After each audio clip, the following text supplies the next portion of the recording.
दोस्तों, क्या सच में नवरात्र के वक्त शारीरिक संबंध बनाना खतरनाक हो सकता है या फिर सिर्फ एक टैबू मात्र है? जी हाँ, हम बात कर रहे हैं कि नवरात्र में शारीरिक संबंध बनाना चाहिए या नहीं, और यदि नहीं तो क्यों। कुछ लोगों का ऐसा मानना है कि नवरात्र के वक्त सेक्स करने से आपको स्वास्थ्य और आस्था से जुड़े नुकसान हो सकते हैं और इस दौरान सेक्स करना आपके लिए खतरनाक हो सकता है। लेकिन इसका कोई प्रमाण नहीं है कि आखिर ऐसा कैसे हो सकता है, बल्कि कुछ रिसर्च में यह बात सामने आई है कि अन्य दिनों की तरह ही नवरात्र के दौरान सेक्स करने या महिला के साथ शारीरिक संबंध रखने से कोई खतरा नहीं है। हाँ, लेकिन अगर आप देवी माँ की आराधना में लगे हैं तो इस दौरान सेक्स से परहेज जरूर करें। दोस्तों, कई बार लोग इस दौरान इसलिए भी सेक्स नहीं करते क्योंकि उनके दिमाग में एक अलग सा डर बैठ जाता है और कई बार यह डर उनके दिमाग पर इतना ज़्यादा हावी होता है कि अगर वह नवरात्रि में शारीरिक संबंध न बनाने के इस नियम को न माने तो हो सकता है कि उनके साथ कुछ बुरा हो।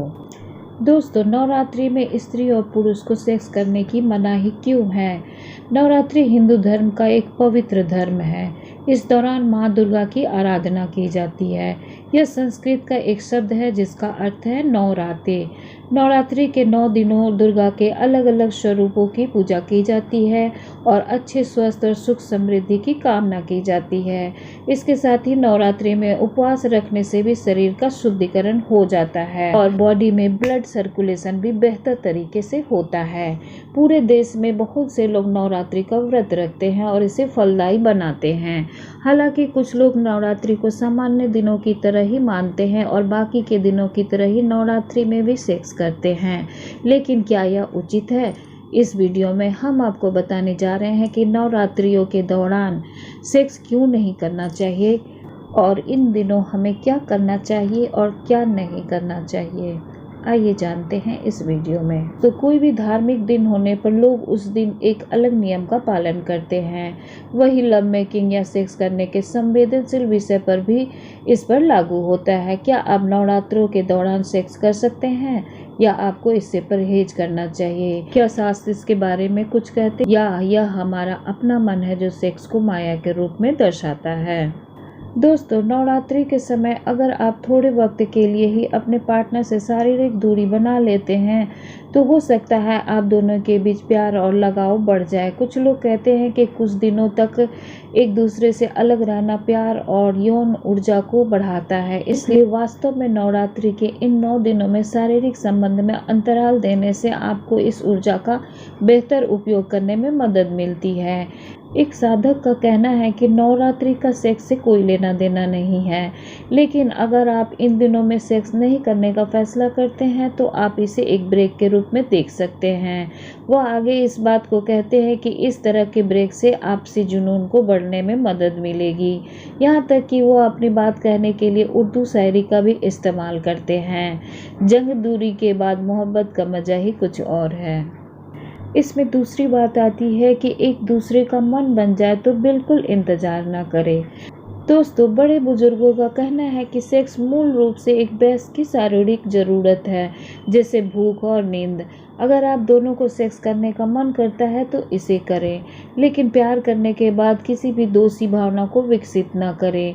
यदि आवश्यकता हो तो आप दोनों संभोग के बाद स्नान कर सकते हैं, क्योंकि स्नान हमारे शरीर को शुद्ध करने के लिए होता है। अब इसमें अगली बात आती है कि नवरात्र के वक्त सेक्स न करना ये आपकी मर्जी होती है। नवरात्र के दौरान सेक्स करना या न करना धर्म से संबंधित नहीं है। नवरात्र के वक्त सेक्स न करना ये आपकी मर्जी है। आपको इसे धर्म से जोड़कर न देखें, लेकिन अगर आपने देवी के 10 अवतारों को प्रतिदिन पूजा अर्चना करने का फैसला किया है तो आपको सेक्स से बचना चाहिए, क्योंकि इन 10 दिनों के दौरान आप जिन देवी देवताओं की पूजा कर रहे हैं वो बहुत शक्तिशाली है और उनसे शक्ति प्राप्त करने के लिए शुद्ध जीवन शैली बनाए रखना भी महत्वपूर्ण है। अब इसमें अगली बात आती है कि दिमाग और शरीर को शांत करने के लिए श्रद्धा और भक्ति करें।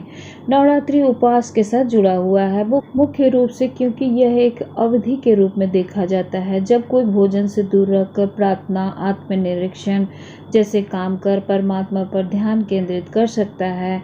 यह मूल रूप से सभी भौतिक इच्छाओं से अलगाव या फिर उनमें से कुछ पर अंकुश लगाने का मतलब है। इस तर्क से आपको सेक्स से बचना चाहिए क्योंकि इस समय संयम आपकी भक्ति का हिस्सा बन जाता है। हालांकि कुछ का मानना है कि स्वस्थ रहने के लिए शरीर को नियमित शुद्धि और सफाई आवश्यक है और इनमें सेक्स न करना भी शामिल है। उपवास और संयम हमारी ऊर्जाओं को सेक्स से दूर और मोक्ष पर ध्यान केंद्रित करने में मदद करेगा। ऐसा माना जाता है केवल शुद्ध शरीर ही शुद्ध विचारों का घर हो जाता है। इसलिए हमें इन दिनों मन और शरीर से सात्विक होना चाहिए। और इस नवरात्र के दौरान हमें यह भी सीख मिलती है कि हमें इंद्रियों पर कैसे नियंत्रण यानी कि संयम कैसे रखना चाहिए। इन दिनों उपवास करने के लिए इसलिए भी कहा जाता है ताकि आप अपने इंद्रियों को कंट्रोल में कर सके। सेक्स पर भी यही सिद्धांत लागू होता है। दोस्तों, नवरात्र के कुछ नियम भी होते हैं। सबसे पहले तो ये आता है कि पूजा स्थल में साफ सफाई बनाए रखें। नवरात्रि के दौरान मांसाहारी भोजन करने से बचें। पूजा के लिए एक समय सारणी बनाएं और उसका पालन करें। जितना संभव हो सके मनोरंजन और मनोरंजन गतिविधियों से बचें। 9 दिनों तक सेक्स को टालना नहीं है और इसके अंत तक आपको निराश महसूस नहीं करना है। जिस तरह चिंतन का समय बुरे आचरण और बुरे भाषण से दूर रहने का समय होता है, वैसे ही सेक्स और यौन संबंधों से बचना यौन ऊर्जाओं को कम करने में मदद करता है। कहते हैं कि जब आपका इंद्रियों पर कंट्रोल होता है तो आपको कोई भी बाहरी शक्ति हरा नहीं सकती। दोस्तों, इसमें अगली बात ये आती है कि इससे कोई फ़र्क नहीं पड़ता कि आप इसे करें या ना करें। नवरात्र के दौरान सेक्स कैसे बुरा हो सकता है, इस बात का निष्कर्ष निकालने के लिए आपको यह समझना होगा कि यह एक स्वाभाविक और सहज आग्रह है जिसे आप महसूस करते हैं। इसके साथ धर्म को मत मिलाओ और इसे गलत मत समझो। लेकिन अगर वास्तव में आपका साथी लव मेकिंग करने का इच्छुक नहीं है तो उसकी इच्छाओं का सम्मान करें क्योंकि धार्मिक विकल्प व्यक्तिगत होते हैं। अगर आप सेक्स के बाद मंदिर जा सकते हैं तो फिर नवरात्र के दौरान सेक्स कैसे बुरा हो सकता है। ऐसे लोग हैं जो मानते हैं कि अगर आप सेक्स के बाद मंदिर जा सकते हैं तो नवरात्रों के दौरान सेक्स क्यों न करें। तो दोस्तों, अब हम जान लेते हैं कि नवरात्रि के दौरान सेक्स के पीछे धर्म और विज्ञान का क्या कहना है। दोस्तों, नवरात्र को 9 दिनों के दौरान व्रत रखने की मान्यता है। इस दौरान यदि घर में आप अपने जीवन साथी व्रत रखती है तो शारीरिक संबंध बनाने के कारण उनका व्रत भंग हो सकता है। इसका वैज्ञानिक दृष्टिकोण भी है जिसके कारण व्रत रखने से शरीर में ऊर्जा की कमी होती है जिससे सेक्स करने के लिए साथी मानसिक और शारीरिक रूप से तैयार नहीं हो पाता है। इसलिए नवरात्रि के इन दिनों में संयम रखने की बात को धर्म से जोड़कर देखा जाता है। दोस्तों, इसके कुछ अलग पहलू भी हैं, जैसे कि नवरात्र के दौरान संयम पालन का यह भी एक वैज्ञानिक कारण है। साल में आने वाले दोनों नवरात्र के दौरान ऋतु में परिवर्तन होता है। आश्विन नवरात्र के शुरू होने के साथ ही शीत ऋतु यानी कि सर्दियों का आगमन होता है और चैत्र नवरात्र के शुरू होने के साथ ग्रीष्म ऋतु यानी कि गर्मियों का आगमन होता है। इस तरह नवरात्र की शुरुआत को ऋतुओं का संक्रमण काल कहा जाता है। ऋषि मुनियों ने मौसम में होने वाले परिवर्तन के लिए शरीर को तैयार रखने के लिए कुछ नियम बनाए हैं जिनमें व्रत रखना भी शामिल है ताकि हम अपनी रोग प्रतिरोधक क्षमता विकसित कर शरीर को विकार मुक्त बना सके। इसके लिए 9 दिनों में व्रत और संयम का नियम बनाया गया है ताकि शरीर मौसम में होने वाले परिवर्तन से आहार और व्यवहार में हो रहे परिवर्तनों को समझ सके। इसलिए नवरात्र के दौरान व्रत और यौन संबंध से बचने के लिए कहा गया है। दोस्तों, नवरात्रि में लोग आदि शक्ति दुर्गा को अपने घर आने का आह्वान करते हैं और घर में प्रतिमा स्थापित कर विभिन्न कार्यक्रमों का आयोजन करते हैं। इस दौरान सेक्स से तो परहेज करना ही चाहिए, साथ में किसी के साथ छल कपट धोखा नहीं करना चाहिए और कन्याओं या ब्राह्मणों को भोजन कराने के साथ ही पवित्रता और शुद्धता पर ध्यान देना चाहिए। माना जाता है कि अगर पूरा परिवार अपने शरीर का शुद्धिकरण करके सच्चे मन से और पूरी श्रद्धा से देवी का आह्वान करे तो माँ दुर्गा घर में जरूर विराजती है। इसलिए नवरात्रि में सेक्स नहीं करना चाहिए।